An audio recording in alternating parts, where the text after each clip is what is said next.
Hello बच्चों, कैसे हैं आप लोग। उम्मीद है कि आप सब अच्छे होंगे। बच्चों, आज हम 11वीं के क्लास 11वीं के प्रश्नावली 1.3 मैथ में क्वेश्चन नंबर 4 से बताने जा रहे हैं बच्चों। इससे पिछले वीडियो में हमने 1.3 का 3 तक बता दिया था बच्चों। तो आओ बच्चों, सबसे पहले 4 का प्रश्न संख्या 1 देखते हैं।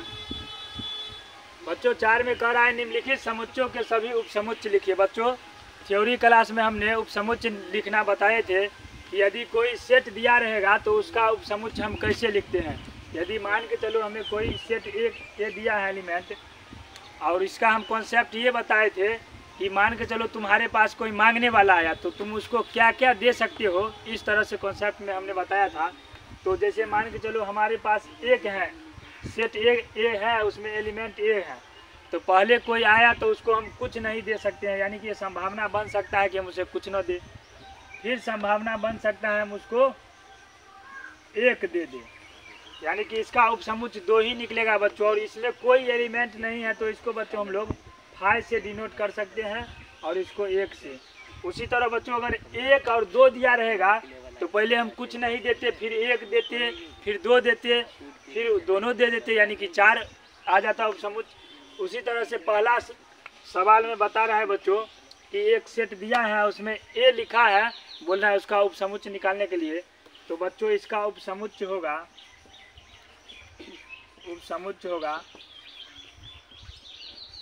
पहले तो बच्चों कुछ नहीं देंगे हम, यानी कि पहले यानी कुछ नहीं होगा, ऐसा सेट बनेगा जिसमें कुछ नहीं एलिमेंट होगा, कोई भी एलिमेंट नहीं होगा। फिर उसको हम ए दे सकते हैं, तो ये हमारा उपसमुच्चय हो गया बच्चों। इसको हम इस तरह से भी लिख सकते हैं, इसके बदले हम 5 दे सकते हैं और ए का ए दे सकते हैं। तो ये आपके प्रश्न संख्या पहला का उत्तर हो गया दोस्तों। अब दूसरा देखते हैं 3 बच्चों। प्रश्न संख्या दूसरा हम देखेंगे। दूसरा में है ए और बी, इसका उपसमुच्चय होगा बच्चों। पहले तो कुछ नहीं देंगे, फिर ए दे देंगे, फिर बी दे देंगे बच्चों, बी दे देंगे, और फिर ए और बी दोनों दे देंगे। तो इसको बच्चों इस तरह से हम बोले हैं लिख सकते हैं, इसके बदले 5, और ये सब तो वैसे ही उतरेगा, तो ये सब वैसे ही उतरेगा। तो ये आपके प्रश्न संख्या 2 का उत्तर हो गया बच्चों। अब प्रश्न संख्या तीसरा पर चलते हैं 3 अब बच्चों प्रश्न संख्या तीसरा में है 1 2 3। तो पहले तो कुछ नहीं देंगे बच्चों, उसके बाद 1 देंगे, उसके बाद बच्चों 2 देंगे, उसके बाद बच्चों 3 देंगे, उसके बाद 1 2 देंगे, 1 और 2 देंगे, उसके बाद बच्चों 1 और 3 देंगे, उसके बाद बच्चों 2 और 3 दे देंगे, उसके बाद बच्चों 1 और 2 और 3 तीनों दे देंगे, यानी कि हमारा उपसमुच्चय हो गया 2 4 और 6 2 8 8 को हो गया।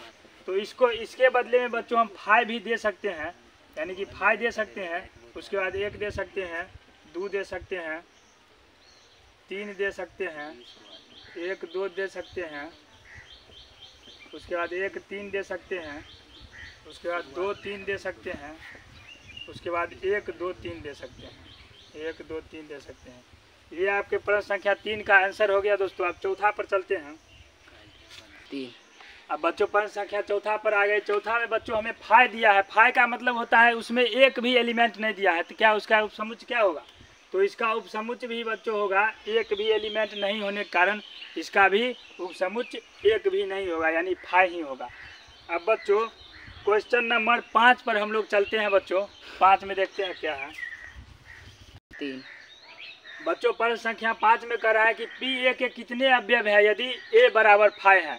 ए यानी कि एक सेट दिया है बच्चों जिसमें अवयव का संख्या हमें कुछ नहीं, यानी कि 0 दिया है। तो इसके सॉल्यूशन में बच्चों लिख सकते हैं कि सेट ए में अवयवों की संख्या बच्चों, अवयवों की संख्या हो जाएगा 5 मतलब यानी कि 0 हो जाएगा बच्चों। 5 0 के बराबर यानी होता है। 5 मतलब कुछ नहीं है, कि इसका मतलब 0। तो पी ए में पूछ रहा है, पी ए में अवयवों की संख्या, अवयवों की संख्या पूछ रहा है।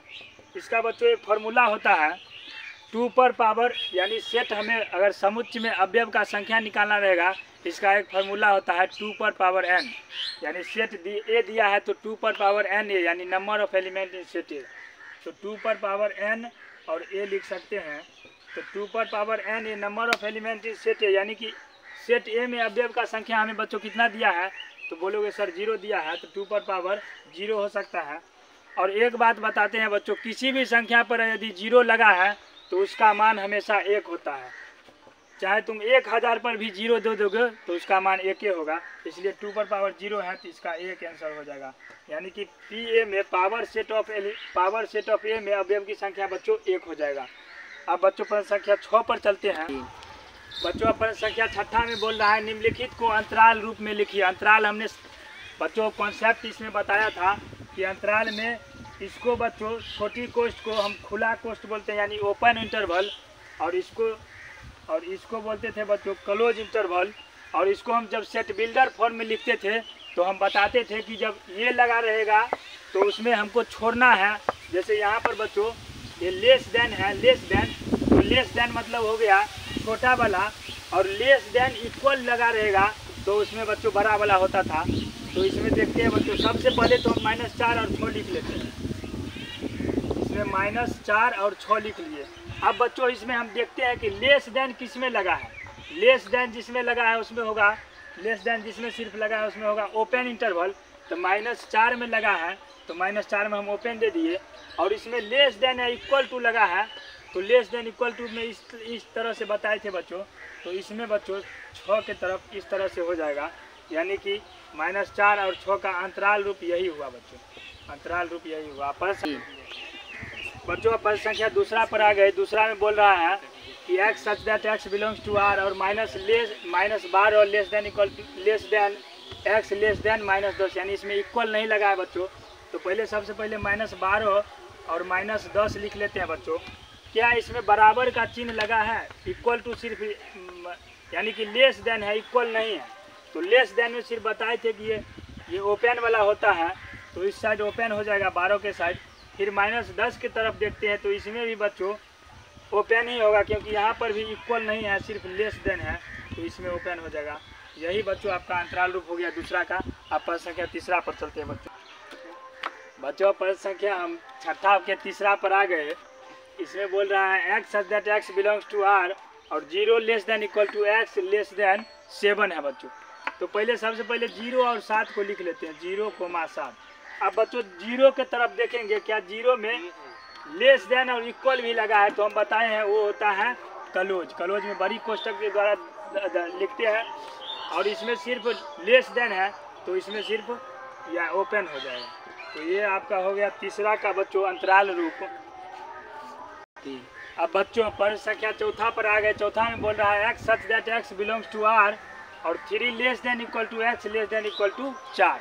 तो इसमें सबसे पहले हम 3 और 4 लिख लेते हैं। अब देखते हैं 3 में बच्चों क्या लेस देन के साथ इक्वल भी लगा है, इसका मतलब ये क्लोज होगा, क्लोज इंटरवल लगेगा। और इसमें बच्चों लेस देन इक्वल इसमें भी लगा है, 4 में भी, तो इसमें भी हो जाएगा बच्चों क्लोज, यानी कि बड़ी कोष्ठक। तो ये हो गया आपके 4 का आंसर। अब प्रश्न संख्या 7 पर चलते हैं। 6 का 4 खत्म हो गया। 3 बच्चों 7वां क्वेश्चन में हम देखते हैं। 7वां क्वेश्चन में बोल रहा है निम्नलिखित अंतरालों को उपसमुच्चय निर्माण रूप में लिखे। उपसमुच्चयों को निर्माण रूप में लिखे। अंतरालों को समुच्चय निर्माण, समुच्चय निर्माण मतलब सेट बिल्डर फॉर्म हो गया बच्चों, यानी कि इसके लिए हमको तर्क देखना है, अंतराल के लिए एक तर्क देना है। तो देखते हैं बच्चों, इसमें सबसे पहले x such that x belongs to r ले लेंगे। इस सब को मान लेंगे x बच्चों, और x का संबंध हम r से दिए, यानी कि रियल नंबर वास्तविक संख्या से। अब इसके लिए लिखते हैं बच्चों, इसमें देखते हैं बच्चों, यानी ओपन इंटरवल दोनों तरफ है, तो सबसे पहले -3 less than x less then 0 लिख दिए। अब इसमें हम बच्चों बराबर इसलिए नहीं लगाए क्योंकि इधर भी ओपन है और इधर भी ओपन है, इसलिए नहीं लगाए बराबर। ये आपका हो गया समुच्चय निर्माण रूप पहले का 7वां का पहला मार्क। दूसरा पर चलते हैं बच्चों। बच्चों आप प्रश्न संख्या 2 में दे रहा है 6 और 12 दिया है, और इधर दोनों तरफ लगा दिया है क्लोज इंटरवल। तो इसको x such that x belongs to r देंगे बच्चों, और 6 और 12 है ना, तो 6 less than x less than 12 लिख लेंगे पहले। अब बच्चों देखेंगे कि क्या किस तरफ क्लोज है किस तरफ ओपन। तो एक इस तरफ देखते हैं बच्चों कि क्लोज लगा है। क्लोज में बोलते थे कि इक्वल टू लगाना भी पड़ता है, तो क्लोज में हम इक्वल टू लगा देंगे। अब 12 की तरफ देखेंगे, 12 क्या ओपन है? नहीं, 12 भी क्लोज है, तो इसमें भी इक्वल टू लगेगा। अब ये क्वेश्चन बंद कर दो। यही आपका हो गया बच्चों समुच्चय निर्माण रूप दूसरा का। अब बच्चों तीसरा पर चलते हैं। बच्चों आप प्रश्न संख्या तीसरा में दे रहा है 6 और 12। 6 की तरफ ओपन किया है और 12 की तरफ क्लोज किया है। तो इसमें लिखेंगे बच्चों x such that x belongs to r। x belongs to r लिख देंगे। उसके बाद 6 less than x less than 12 देंगे। अब बच्चों 6 के तरफ देखेंगे क्या क्लोज है या ओपन। तो 6 के तरफ देखते हैं तो ओपन है। ओपन में हम बराबर नहीं लगाते थे यानी वहीं से ही रहने देंगे। 12 के तरफ देखते हैं बच्चों तो 12 के तरफ बड़ी कोष्टक यानी कि क्लोज है। क्लोज में हम इक्वल लगाते थे, इक्वल लगाते थे। यही बच्चों हो गया आपको तीसरा का समुच्चय निर्माण रूप। अब बच्चों चौथा पर चलते हैं। 3 बच्चों आप प्रश्न संख्या चौथा पर आ गए। चौथा में दिया है -23 और 5 दिया है। तो इसमें बच्चों x such that x belongs to r देंगे और यहाँ पर बच्चों -23 less than x less than 5 इतना तक लिख लेते हैं। अब बच्चों देखेंगे क्या 23 के तरफ ओपन है। तो 23 के तरफ देखते हैं बच्चों तो क्लोज है। तो क्लोज है तो इक्वल टू लगा देंगे और 5 के तरफ ओपन है तो छोड़ देंगे। यही आपका हो गया बच्चों समुच्चय निर्माण रूप चौथा का। अब बच्चों प्रश्न संख्या 8वां पर चलते हैं। 3 बच्चों आप प्रश्न संख्या 8वां पर आ गए। 8वां में कह रहा है निम्नलिखित में से प्रत्येक के लिए कौन सा सार्वत्रिक समुच्चय प्रस्तावित करेंगे। यानी कि बच्चों एक दिया है और ये बोल रहा है कि किस बड़े समुच्चय से निकल कर आया है। यानी यूनिवर्सल सेट यानी सार्वत्रिक समुच्चय का मतलब हुआ कि अगर कोई समुच्चय है और वो किस बड़े सेट से निकल कर के आया है वही हमको बताना है बच्चों। तो पहला में दिया है बच्चों, पहला में दिया है समकोण त्रिभुजों का समुच्चय। समकोण त्रिभुज का समुच्चय दिया है बच्चों। क्या इसमें हम त्रिभुजों का समुच्चय दे सकते हैं। त्रिभुजों का समुच्चय देंगे तो समकोण हो गया, समबाहु विषमबाहु ये सब क्या हो जाएगा बच्चों उसमें आ जाएगा त्रिभुजों के समुच्चय में। तो समकोण त्रिभुजों का समुच्चय है तो इसमें दे देंगे यूनिवर्सल सेट के रूप में बच्चों त्रिभुजों का समुच्चय। क्योंकि त्रिभुजों का समुच्चय दे देंगे उसमें सारा त्रिभुज आ जाएगा त्रिभुजों का समुच्चय। यही आपके बच्चों प्रश्न संख्या पहला का उत्तर है। आप दूसरा पर चलते हैं बच्चों। बच्चों दूसरा प्रश्न कर रहा है कि समद्विबाहु त्रिभुजों का समुच्चय यानी कि इसके लिए हमको एक यूनिवर्सल सेट सार्वत्रिक समुच्चय लिखना है। तो समद्विबाहु त्रिभुजों का समुच्चय में क्या बच्चों हम त्रिभुजों का समुच्चय लिख देते हैं। क्योंकि त्रिभुज का समुच्चय लिखने से उसमें सारा त्रिभुज आ जाएगा। इसलिए इसका यूनिवर्सल सेट हो जाएगा बच्चों त्रिभुजों का समुच्चय। त्रिभुजों का समुच्चय, त्रिभुजों का समुच्चय हो जाएगा। अब बच्चों हम प्रश्न संख्या 9 पर चलते हैं। 9 में क्या कह रहा है।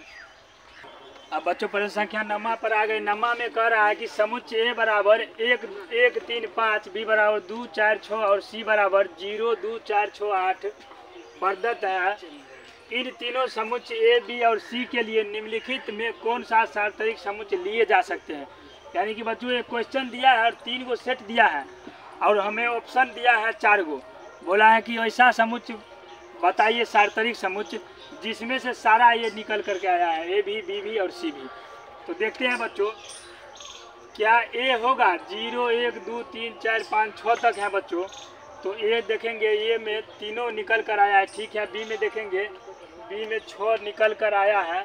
C देखेंगे बच्चों तो C में 0 2 4 6, लेकिन बच्चों C में 8 है लेकिन इसमें बच्चों 8 नहीं है। इसका मतलब ये सार्वत्रिक समुच्चय नहीं ले सकते हैं, उसका एलिमेंट नहीं निकला है इसमें। 5 तो बच्चों ले ही नहीं सकते, 5 मतलब कुछ नहीं होता है। और C में देखते हैं बच्चों तो C में 0 से लेकर के बच्चों 10 तक दिया है। तो 0 से 10 तक दिया है। A में देखते हैं 1 3 5 यानी कि A से निकला है।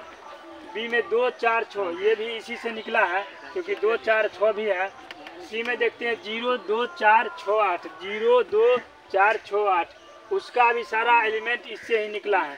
यानी कि बच्चों हम इसको बोल सकते हैं कि ये है इन सब के लिए ये सार्वत्रिक समुच्चय हम ले सकते हैं।